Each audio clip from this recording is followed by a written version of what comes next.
Queria convidar você a ler comigo uma história narrada no capítulo 8, nos versículos de 1 a 11 do Evangelho de João. Uma história, eu falei na outra história, da outra vez que eu preguei, que era uma das mais lindas, essa é também uma das mais lindas, e provavelmente eu vou ler tantas outras histórias de Jesus e vou falar, olha, essa é uma das minhas preferidas. Mas essa de hoje, com certeza, é. Diz que Jesus, porém, foi para o Monte das Oliveiras. Ao amanhecer, ele apareceu novamente no templo, onde todo o povo se reuniu ao seu redor. E ele se assentou para ensiná-lo. Os mestres da lei e os fariseus trouxeram-lhe uma mulher surpreendida em adultério. Fizeram-na ficar em pé diante de todos. E disseram a Jesus, mestre, essa mulher foi surpreendida em ato de adultério. A lei de Moisés nos ordena apedrejar tais mulheres. E o Senhor, o que diz? Eles estavam usando essa pergunta como armadilha, a fim de terem uma base para acusá-lo. Por quê? Porque se Jesus diz, não, cumpre lá Levíticos capítulo 20, versículo 10 e apedreja. Jesus está descumprindo a norma do Império Romano, que não dava aos judeus o direito da pena capital. E aí Jesus provavelmente poderia ser acusado lá no Império Romano. Se ele diz, não, deixa para lá, ele vai ser acusado de descumprir o mandamento. Essa é a pegadinha aqui, a armadilha para tirar, eliminar Jesus do caminho. Mas Jesus, o que ele faz? Jesus inclinou-se e começou a escrever no chão com o dedo. Visto que continuavam a interrogá-lo, ele se levantou e lhes disse, se alguém de vocês estiver sem pecado, seja o primeiro a atirar pedra nela. Inclinou-se novamente e continuou escrevendo no chão. Os que o ouviram foram saindo, um de cada vez, começando pelos mais velhos. Jesus ficou só com a mulher, em pé diante dele.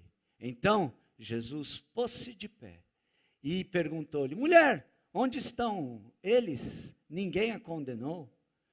Ninguém, Senhor, disse ela. Então declarou Jesus, eu também não a condeno. Agora vá e abandone sua vida de pecado.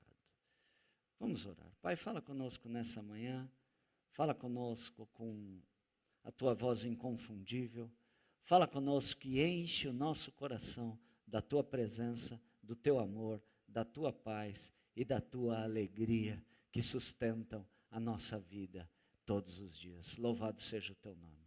Amém. Amém.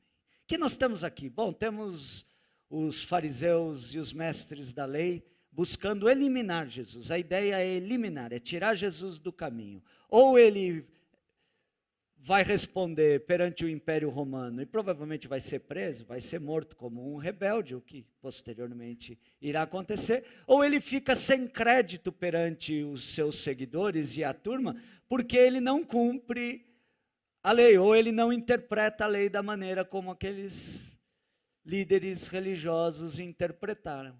Essa era a ideia deles, este era o objetivo deles. Eliminar Jesus, e para eliminar Jesus, para tirar Jesus do caminho, para arriscar Jesus do mapa, eles usam uma mulher que tinha sido pega em adultério. E como não tem nada a ver com zelo pela palavra de Deus, zelo pela vontade de Deus, é apenas uma tentativa de eliminar um adversário, um inimigo, de riscar alguém do mapa, eles levam só a mulher, porque eles não estão interessados no zelo pela vontade de Deus, eles não têm interesse para que a palavra de Deus seja cumprida, eles não têm interesse para que o povo obedeça a palavra de Deus, porque se fosse esse o objetivo dessa turma, estava o homem e a mulher lá.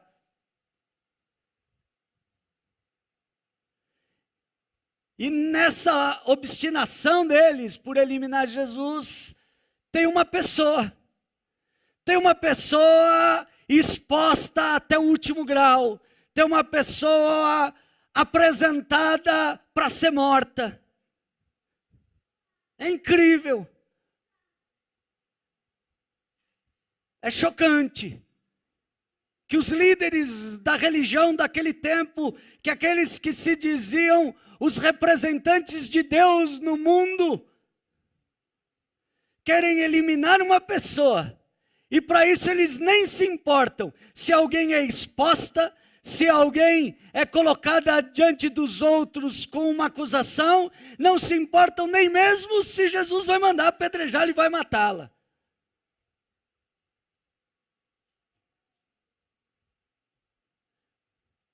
E parece que estamos diante de um questionamento que qualquer resposta é reprovada.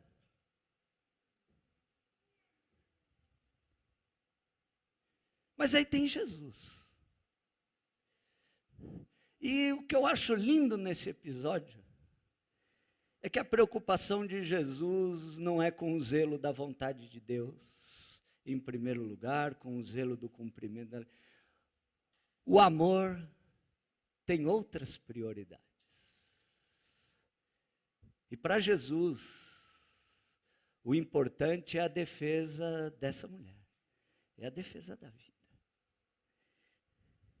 Ele se coloca entre a turma que está ali com desejo de morte, para pegar na pedra, e Jesus se coloca diante deles, e se coloca diante deles com nenhuma palavra de imediato e sem nenhuma acusação, se coloca diante deles com um silêncio, inclinando-se a escrever no chão. E aquelas pessoas intensificam o questionamento, e Jesus diz, ok, tá bom. Então vamos fazer o seguinte. Quem tem uma vida perfeita, quem não tem pecado algum, pode ser o primeiro. Volta, inclina-se e volta a escrever no chão de cabeça baixa.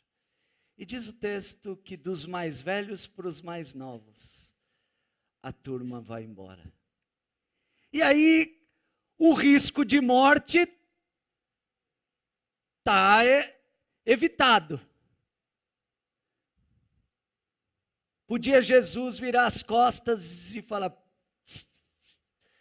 chupa essa manga, turma, que eu vou me embora, que eu já salvei, já fiz a minha hoje, estou bem. O amor vai além.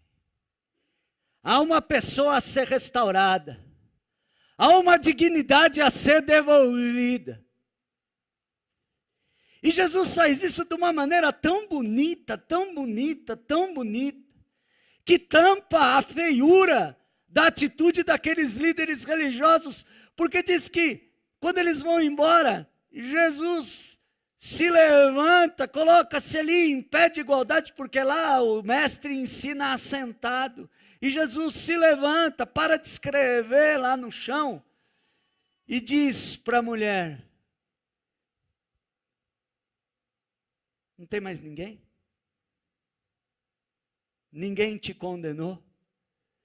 Jesus poderia ter dito, olha, ninguém te condenou, não, mas ele vai além, ele é doce, ele é carinhoso, ele devolve a dignidade, ele põe na boca daquela mulher a palavra de absolvição, a palavra de libertação. Ele pergunta, cadê a turma, cadê aqueles que te acusavam? Ela fala, não tem mais ninguém. Ah, ninguém te acusou? Não, ninguém, não sobrou ninguém. E aí ele diz, e eu também não te condeno. Vá e reconstrua a sua vida em outras bases. É assim que leio o vai, não peques mais. Vá, que eu estou te devolvendo a oportunidade. Vai, que eu estou te devolvendo o controle da sua vida. Vá e tome decisões em outras bases, para que daqui a pouco você não esteja aqui na mesma enrascada. Vá e construa uma nova história. Vá, toma sua vida de volta. É assim que Jesus faz com aquela mulher. E aí eu fiquei pensando para mim. Confesso que no meu punhado de guardanapos que eu fiz a mensagem, que na minha casa não tem mais folha de sulfite, eu mudei, não tem mais folha de sulfite lá em casa, então eu escrevi primeiro para você, como se eu estivesse dizendo, olha, cuidado, mas aí eu dei uma saída, acabou a luz em casa,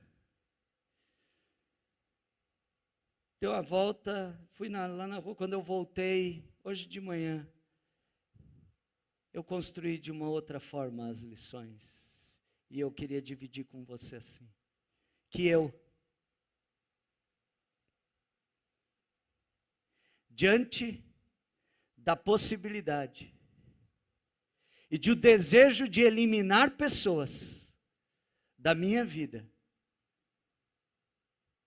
de prejudicar alguém, de passar por cima de alguém, de lançar uma pessoa em descrédito, de linchar alguém, de requerer que as pessoas eliminem alguém, mas sobretudo diante do meu desejo de eliminar o outro, que eu me lembre que os líderes religiosos, nesse episódio, quiseram eliminar Jesus. Então esse não é o caminho. Que quando tiver uma pessoa entre o que eu desejo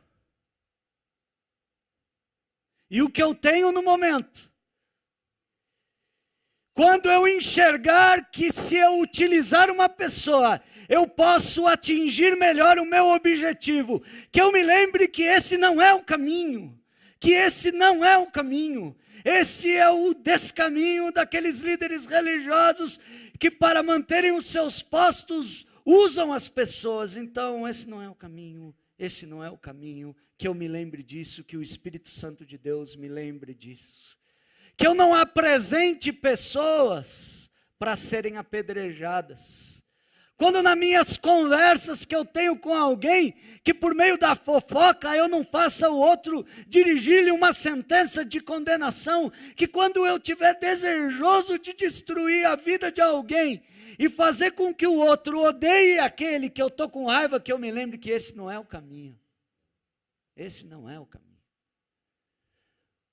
Quando existe uma pessoa que eu não estou gostando das atitudes dela, que eu não leve outras pessoas a não gostarem dela. Esse não é o caminho. Este não é o caminho.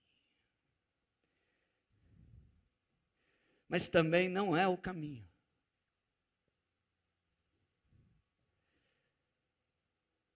quando alguém lhe apresentar alguém a ser apedrejado, que os seus dedinhos nervosos na internet se lembrem que esse não é o caminho. Que ressoe no meu e no seu ouvido a boa voz de Jesus perguntando: está tudo certinho aí? Está perfeito? Não tem pecado algum, não tem erro algum, não tem escuridão alguma, não tem engano algum aí na maneira como você pensar. Então vai lá e atire uma pedra. Mas eu acho que se a gente pensar assim, vai nos vir o juízo. Quando alguém na conversa criticar alguém e lhe chamar para tacar uma pedra, lembre-se de Jesus, que ressoe no meu ouvido primeiro: quem está sem pecado? Está sem pecado? Não. Guarda a pedrinha. Guarda a pedrinha. Vai embora. Vai para o outro caminho. Sabe por quê? Porque o chamado de Deus para mim é para ser que nem Jesus. É para ser da turma que se põe na defesa da vida, que se põe na defesa da dignidade. Somos da turma que se coloca no caminho da pedra em defesa daqueles a quem querem apedrejar. Somos nós aqueles que defendem, aqueles que estão sendo rotulados, julgados, excluídos, somos nós. Nós não somos a turma que apresenta para ser apedrejado, nós não somos da turma que pega nas pedras, nós somos a turma que demove as pessoas do desejo de apedrejar. Nós somos do time de Jesus, daquele time que preserva a vida, daquele time que ama as pessoas, daquele time que abraça, daquele time que compreende, daquela expressão de fé cheia de amor, de carinho e de vida. Mas dizer isso ainda é pouco, porque nós somos chamados, eu e você, para sermos a turma que apaga rótulos, que desfaz sentenças de acusação, que desfaz o rótulo do marido, que desfaz o rótulo da esposa, porque começa lá em casa, que desfaz o rótulo do filho. Esse meu marido é um preguiçoso, não faz nada direito. Não, tira esse rótulo, tira esse julgamento.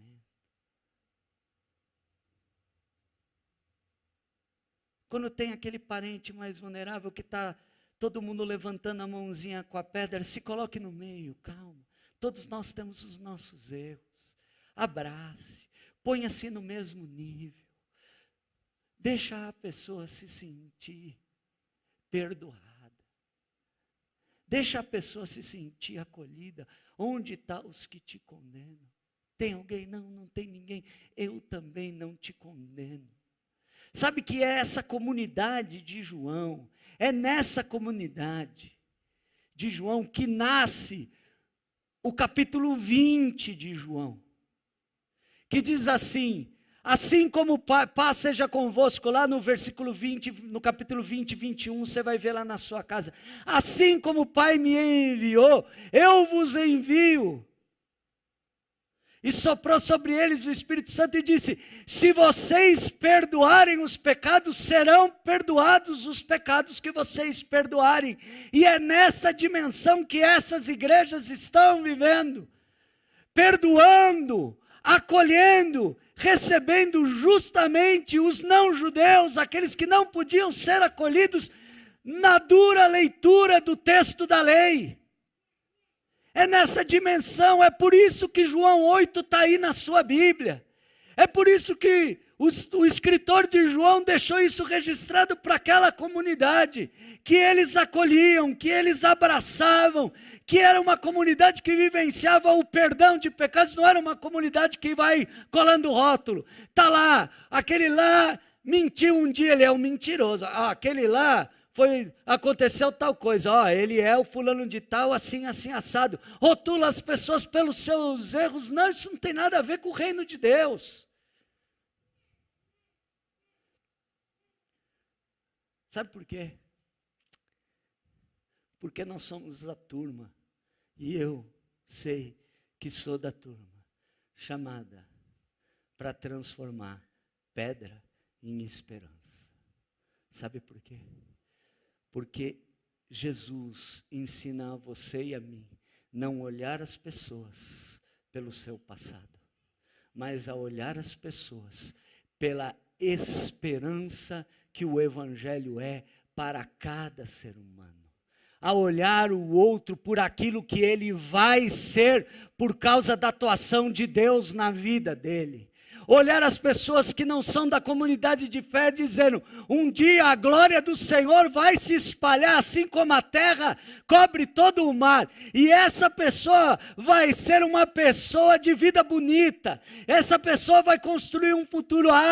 Eu vou abraçá-la, porque quando eu abraçar, a glória da vida de Jesus que está em mim vai entrar na vida dela, e quando Deus entra na vida de uma pessoa, histórias são reescritas.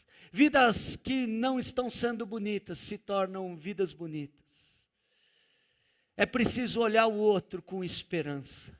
É preciso olhar o outro com os olhos que Deus olha para a gente mesmo.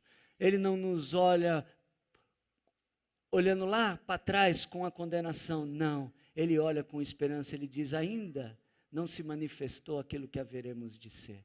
Porque quando o Cristo se manifestar na sua glória, todos seremos iguaizinhos a Ele. Olha que lindo, olha que esperança.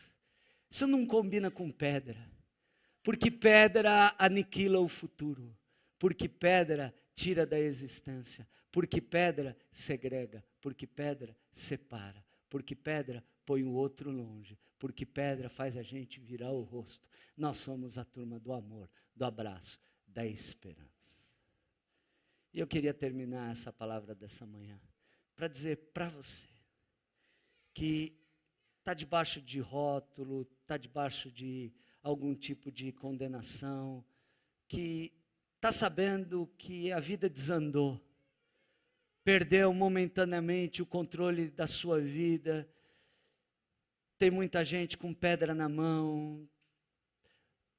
E aqui não me importa se foi por um erro seu, se foi por um erro de avaliação das outras pessoas. É bem provável que sempre é um pouco de cada. E eu queria dizer para você que você tem Jesus. A dizer aí no seu coração, onde estão aqueles que te condenam? Eu não te condeno. Eu não traço uma sentença para a sua vida de que você não tem mais jeito. Porque com Jesus, eu e você, todos nós, estamos chamados para produzirmos frutos bonitos. E quando Deus mora na gente, Ele vai trabalhando lá dentro da gente, dia após dia, grãozinho por grãozinho, às vezes de forma imperfeita. Eu gosto muito da expressão do salmista. A vereda do justo é como a luz da aurora, que vai aumentando o seu brilho, aumentando o seu brilho, aumentando o seu brilho, até se tornar dia perfeito. Ainda não se revelou, meu irmão, tudo aquilo que você há de ser. Mas quando Cristo se manifestar no último e derradeiro dia, todos nós vamos atingir o brilho mais intenso da luz do dia, que é a revelação de que seremos iguais a Jesus. Deus te abençoe.